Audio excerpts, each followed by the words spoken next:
হাওড়ার পিলখানা রোডে ভয়াবহ শুটআউটের ঘটনা। ভোর রাতে সফিক খান নামে এক যুবককে উদ্দেশ্য করে পরপর 5 থেকে 6 রাউন্ড গুলি করা হয় এবং এই হলো সেই জায়গা যেটি এই মুহূর্তে পুলিশের তরফ থেকে কর্ডন করে রাখা হয়েছে। আমরা দেখতে পাচ্ছি এখনও সেখানে কিন্তু চাপ চাপ রক্ত পড়ে রয়েছে এবং তার সঙ্গে এলাকায় কিন্তু প্রবল আতঙ্কের পরিস্থিতি তৈরি হয়েছে, কারণ যেটা ইতিমধ্যেই সিসিটিভি ফুটেজে উঠে আসছে, যেই সিসিটিভি ক্যামেরা আমরা একবার দেখানোর চেষ্টা করব। এই সিসিটিভি ক্যামেরাতে কিন্তু সম্পূর্ণটা ধরা পড়েছে এবং যেখানে দেখা যাচ্ছে যে একেবারে ভোর রাতে সেখানে নামাজের আগে মূলত এই সফিক খান সে এখানে এসেছিল, একটি চায়ের দোকানের সামনে দাঁড়িয়েছিল।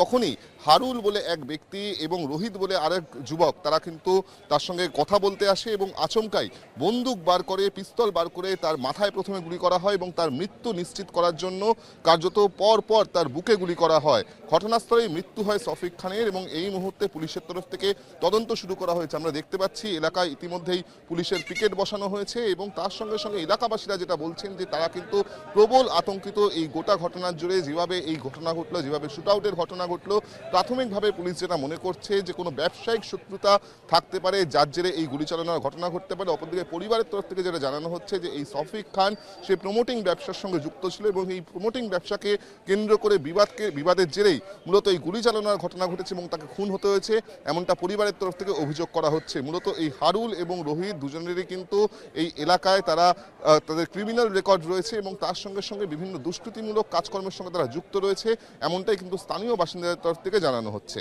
জি 24 ঘন্টার জন্য ক্যামেরায় রঞ্জিতের সঙ্গে বিক্রম দাস, দেবব্রত ঘোষ, হাওড়া। বাংলার আওয়াজ, বাঙালির আবেগ, জি 24 ঘন্টা।